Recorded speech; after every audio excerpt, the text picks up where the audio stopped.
All right, it is 1 o'clock, which means it's sight reading Maverick time.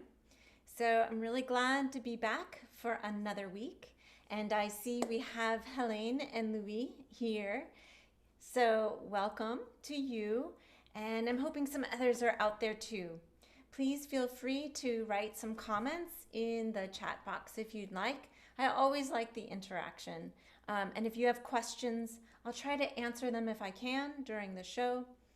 What else? Oh, and in the description of this live video, I do have kind of a program, and it includes the links to most of the pieces that I'll be playing today. So that's so you can always follow along the score if you'd like. That might be interesting. It might not be. It might not be. Part of me kind of thinks, I don't want you to look at the score because then you'll know what I'm leaving out. But at the same time, that could be good too. All right. Last but not least, by all means, please do let me know if I need to turn the sound down or up as we go. All right. The first piece on the program is something I requested, which is a C.P.E. Bach piano sonata or keyboard sonata. He wrote many. So this is one of a million. This is his sonata in D minor. So W62/15, whatever. I don't know his cataloging number rigmarole. All right, first movement, Allegro moderato. It's in 2/4. Did I say D minor? So 1 flat. We have lots of 16ths, and another thing I'm looking at, because it caught me off guard, is that there are triplets in here, but it looks like the convention in this publication is not to do the traditional 3. So I'm going to have to just acknowledge and kind of let my eyes recognize those as we go. It's one of those things that could truly throw you off your game if you don't see that before you start. Oh, it's only 2 pages long. The first and second half do repeat, so if I really have trouble, I may go ahead and repeat. Lots of ornaments. So my rule of ornamentation is if I can, I will. If I can't, I won't worry about it. So I think I'm going to kind of choose this tempo based on those triplets because those are the fastest note value. You've got 16ths, but those triplets are going to be faster.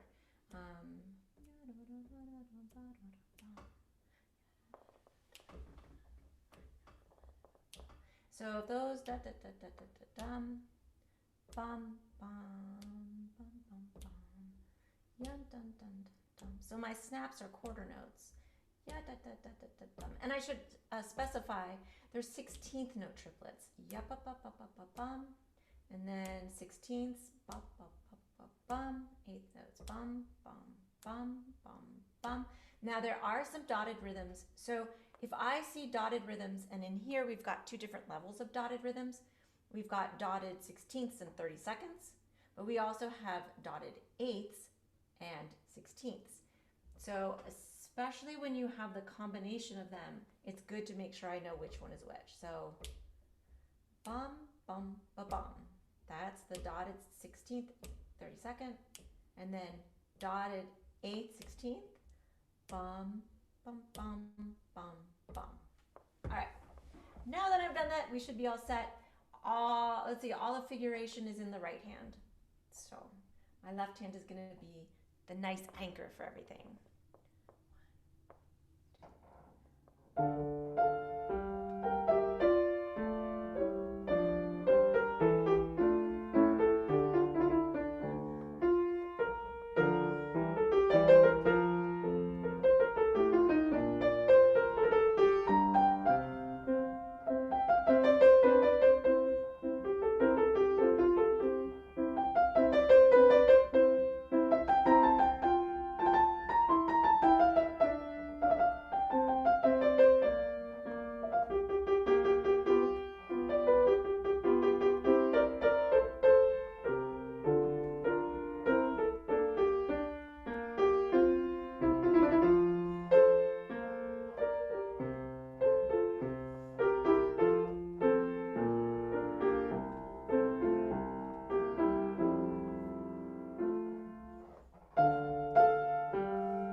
part of me really wanted to repeat that, but I have a lot of things on the docket today. Really beautiful though. Wow. All right, I'm going to go on to the second movement, which is in D major. This is Larghetto in 3/4. Predominantly, it looks like we have eighth notes as the fastest note value. This is very short as well. No repeats.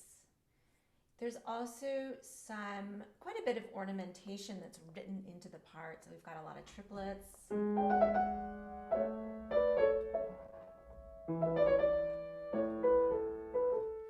So I think that's kind of going to give me the tempo. 1, 2,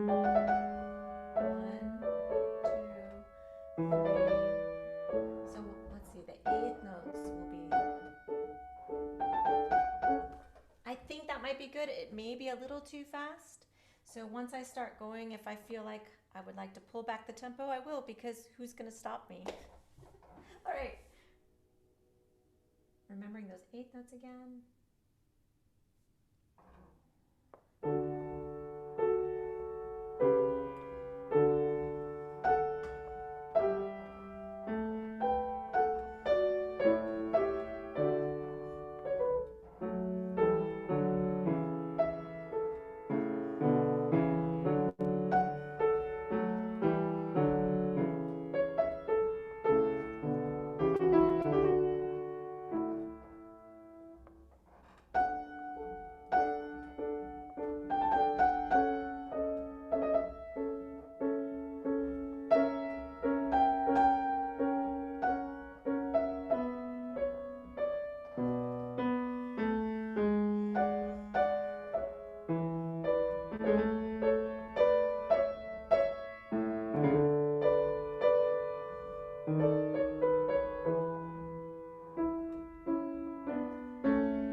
My piano is starting to go out of tune. Anyway, that just was very much on my mind. All right, I want to get on to the last movement, and then I'm going to check any messages coming in. So the last movement is marked Allegretto. Also just a page and a half. These seem like really good Good possibilities for students. Very doable in my mind. You can really learn a lot about ornamentation and tone and all of that. All right, 3/8, back to D minor. 16th notes are the prominent rhythm in here. And we've got this figure that comes up. We've got a little bit of syncopated action. Which again, so that's something that stands out to me to help me to choose tempo, especially in a fast movement. If you do this too slowly, those syncopated figures are going to sound a little funny and not syncopated. So this one I might have to be a little bit braver and just kind of go for it and choose a little bit faster tempo and see what happens. We do have repeats in both sections, so I can always have a second chance. So 16th notes are almost all in the right hand, but there are some in the left hand as well. Mostly just figurations that are kind of just florid, ornamental, or scalar. All right, this one for sure, I'm not going to worry too much about ornaments.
Absolutely delightful.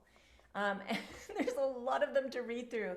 So maybe I'll try sprinkling some of these C.P.E. Bach sonatas throughout some of these sight reading Mavericks. There was something else I was going to say, but I don't remember now. Anyway, that was really lovely. Let's see, who's in? Inca Warrior is here. Hello. It is so good to have you joining us again. And I will say a word about you in a minute, whether you like it or not. All right. Great. So the next request on the program is a piece written by a woman that's obviously on IMSLP, since most of these are. This is by Amanda Courtaux. I'm guessing that's how you say it. I'm sure Louis and Helene can correct me if my French is not quite right. I wish, let's see, I don't know if I can show you the cover. I don't think I can. But anyway, it's a really beautiful, there's beautiful cover art. This one is a little bit of a challenge and a little bit of a departure, I think, from what I've been doing. So we'll see what happens. The first thing is that it's in F sharp major. Yay, E sharps. So this should be a nice challenge, but it is a prayer, the prayer of Saint Cecilia.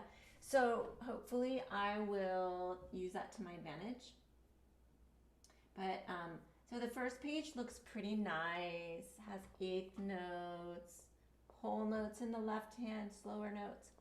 Then you get to the second page and you do get some 16th note action in the accompaniment part of the left hand.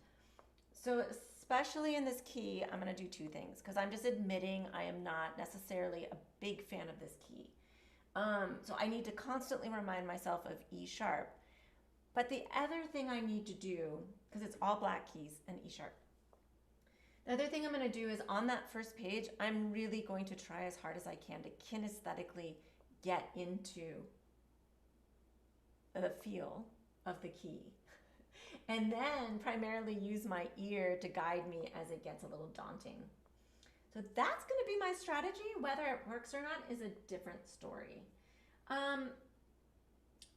When it does get tricky in the left hand, I am noticing that the right hand is actually quite straightforward. It's just melody. Sometimes there's an alto line, but I could leave that out if need be. So we'll see what happens.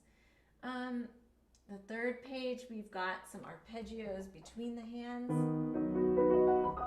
But I'll just pretend like I'm a harp player. Then it gets to this big part, this fortissimo, melody in the right hand, kind of arpeggiated chords in the left. So hopefully by then I will really have embraced this key. Yeah, aside from that, there's some 8 VA stuff. I think I can handle it. There's some stuff I don't really get in here, like there's these little letters and they don't, I don't know what it is. Okay, I'm just not going to worry about it. Whatever. All right, so I'm going to definitely choose my tempo based on these 16th notes and the melody. There's one part,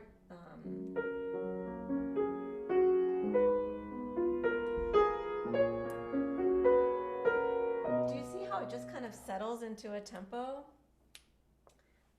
Okay, so that would mean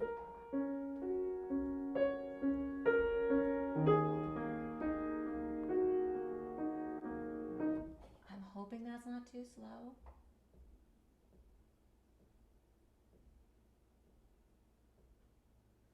I might do it a little bit faster. We'll see what happens. Okay.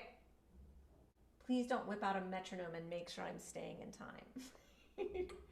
Okay.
I made it through.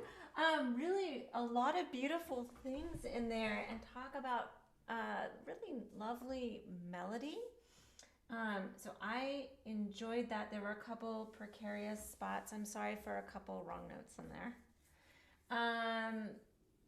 And I should say that, like, when I'm dealing with a piece like this that is a little bit more dense and has lots of notes in there, I, again, because I've really tried to open my ears up to make and get that kinesthetic sense of what's going on, then when it gets hairy, what I do is I kind of just rely on my ear, and I go ahead and leave a lot of things out, but try to keep the melody and keep some of the harmonic underpinning. So that's my strategies for things like that. All right, next on the program, I am so excited about this. Natalie's here. Hi, Natalie. Natalie joined us, like, I don't know, a couple months ago for an episode, she and her husband, Peter. So it's good to have you here, Natalie. Okay, next is not on IMSLP, and this is by a good friend of mine, and his name is Hwaen, and I hope I said that right, Hwaen. Hwaen went to Eastman at the same time that I did, and I don't really even know that I could express how much of a friend he was in words, but a very dear friend, and I hope I can say that, Hwaen. But he is a pianist, an amazing pianist, and he is also a composer. So we've been in touch through the years. I recently performed one of his beautiful pieces, and then he just sent me some more music of his, and so I thought he gave me permission to sight read some of them. So I'm going to do that through the next couple of weeks, however long it takes. And the first one I'm going to read today, it's from a collection called A Little Treasure Box. And this first one is called Song Without Words. So I don't know much about them. Hwaen, if you're here and you want to say some words about this, by all means, pipe in. All right, so Song Without Words, it's in E flat major. It's in 4/4, common time. Mostly eighth notes, melody in the right hand, left hand has accompaniment. Allegro, comodo. I don't know where the emphasis is. Fastest note value is eighth notes. So we're gonna try. There's nothing like doing this in front of the composer. One, two.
So charming. Hwaen, I love that. I have to say the left hand's kind of tricky, but oh my goodness, that's good. It's a good challenge. Just beautiful. I love the melody, and I love the twists and turns harmonically, especially at the end. And oh, he piped in. Yes, he said it's exactly the tempo he had in mind. Phew. Thank you for letting me know. And it looks like Natalie said it's been 3 months. Oh my goodness. That's crazy since we did our show together. Anyway, still staying on Hwaen's music. Wasn't that gorgeous? Oh my gosh. Okay, the other one I wanted to do from his set today is one called Haunting Memories, or Which I Yet Mourn. So this is a grave one. I partly, when I was looking through here trying to find two, because it's a big volume and I didn't want to be flipping pages forever today, I noticed a lot of it's largely dotted 8ths and 16ths, and I'm doing this Bach prelude right now that has that. So I thought, perfect. It's in the same vein. So grave.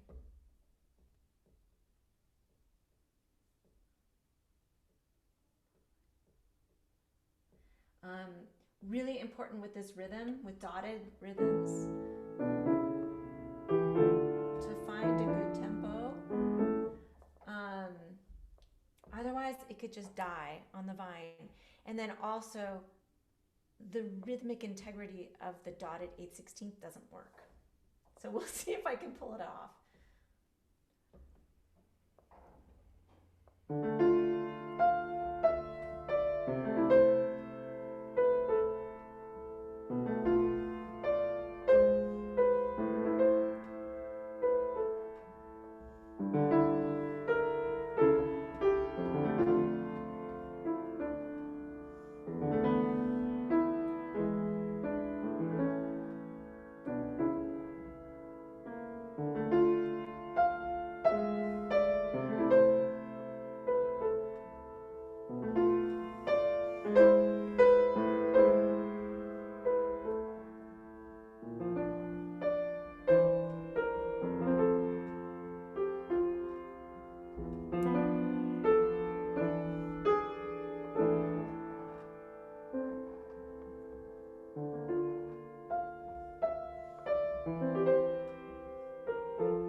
Oh, Hwaen,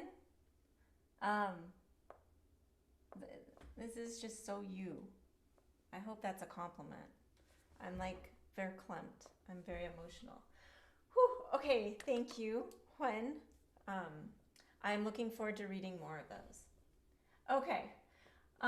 See, music is a very emotional thing. That was gorgeous. Okay. Totally different. Now we are moving on to I'm still like emotional. Okay, on to a sonata by Fanny Roland. This is again on IMSLP. And about this one. So that was gorgeous, and now I'm worried that I'm going to obliterate it with this crazy sonata, but I really want to try it. Okay, this is sort of part of my research for our Piano Music She Wrote YouTube channel. We'll see. You guys can help vote for whether or not you think I should record this for the YouTube channel. 16th notes, and there's triplets, but obviously 16ths are faster.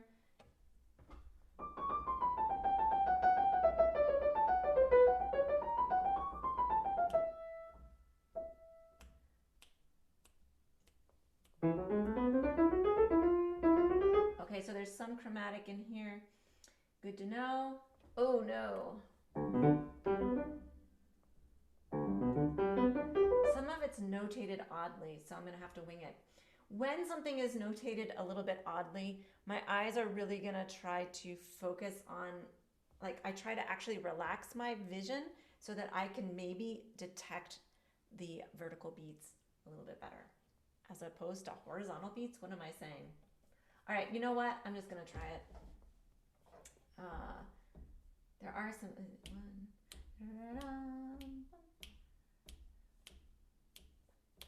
So there's a dotted rhythm that I could have messed up. So this is quarter note. Bum, bum, bum, bum, bum. Ba-dum, ba-dum, ba-dum, ba-dum. Ah! Okay, so I think I'm actually going to do it in 2, so it'll be faster. Oh my gosh. Okay, this is just going to be weird. Okay.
Sorry, I'm just going to go on. I'm skipping.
in that whole middle part, whatever.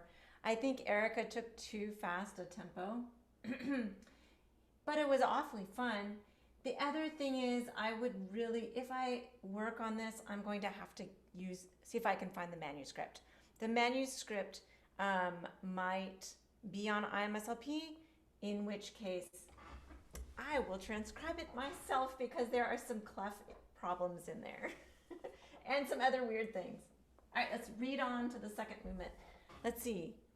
Oh, Inca Warrior says, yes, record this. So we've got one vote. All right, so we're towards the end of the show. So now I'm going to just do a lot of reading through, I think, because I have some more to get through. So Andante Grazioso. This is the second movement of Fanny Roland's Sonata.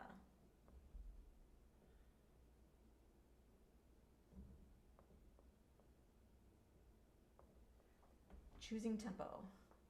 That I still will do thoughtfully.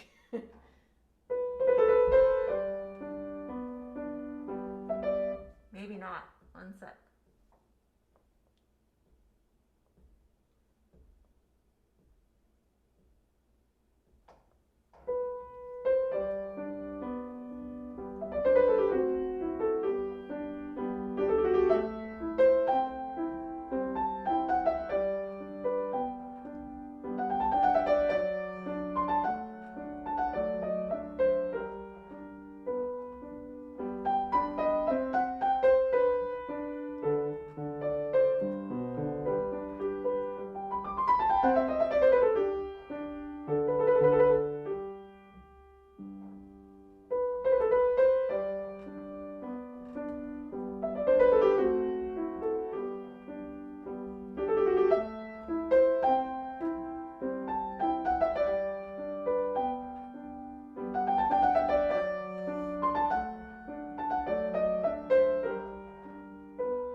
there's some weird things in there that I would need to clean up. And I am going to also, yeah, I'll read the last movement at a different time, but I think it has potential. It does. So let's see. Inca Warrior says from F sharp major to G major. That might have been my own mistake. I'm not quite sure. I don't know. It's all a blur at the moment. Yeah, but there's some odd things. Like I said, I think there's some mistakes in this transcription. All right, I'm going to move on because I want to make sure I get to Louis' second request. And I don't know how to say his first name. I guess Abel, Decaux. This is another challenge. This is a Clair de Lune, his number 1, his first one of these. And there's a whole bunch of French words at the beginning, which I won't bore you with, except I do see the word carcass or carcasse. I don't know if that means carcass. Let's not think about that. Okay, so long, and it's in 4/2, and the first page looks quite doable. And then as I was loading this in, I was like, I don't know what's going to happen on the second page. So if you want to look on the score on IMSLP, you might find it interesting to laugh at me as I attempt to do this.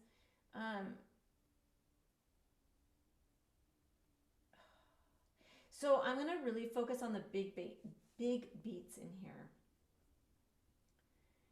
Harmonically, it's also a little bit interesting. You know French music. Those French. We love you. So I'm really going to try to grab on to the harmony as soon as I can. I think there's a lot of interesting harmonies. So we'll see what happens. Like, yeah, augmented fifths, blah, blah, blah. Wish me luck.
My pedal is squeaking.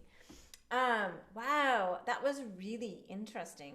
And I think this is a good example. It gives me something briefly to talk about before the last piece of how does one read a piece like this? Because I promise you, like once my intention was to maintain the pulse, but I had to just let go and kind of just go with my gut. I was sort of trying to keep a pulse, but it was so much going on, and it was more important for me to try to convey some sense of atmosphere, and what I sensed was what the composer was trying to get across. Whether or not I was accurate, who knows, but like if I had to go, and I think sometimes what I think about is if I had to get on stage and perform that somewhat convincingly, how would I do that? Well, that's kind of how I would do it. So we'll see. So thank you, Louis, for that recommendation. That was really a lovely piece, and I will have to look more into those. And I know nothing about that composer. All right, so we're gonna end with Martha von Sabinin's Mazurka. Let's see if I can find it. Yeah, there it is. So a little Mazurka, something very different. I'm running a little bit late. Sorry about that. Feel free to leave if you need to. If you need to leave, thank you for joining me. Again, I'm not going to tell you much about this because I just want to go ahead and read it. Oh, it's kind of long. 5 flats, 3, 4. I know nothing about this composer, but here we go, a Mazurka.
Mazurka. Yay! So I think that one is also probably going to go on the Piano Music She Wrote YouTube channel. So probably won't be for a while yet, but I really like that, especially with more right notes. So that's it for today, folks. Thank you all for joining me. The people I know off the top of my head, Natalie, Louis, Helene, Inca Warrior, Richard, thank you all for joining me today. And I hope to see you back next week. Please do send me your requests. I try to get the requests in the lineup all done on Saturday or Sunday morning.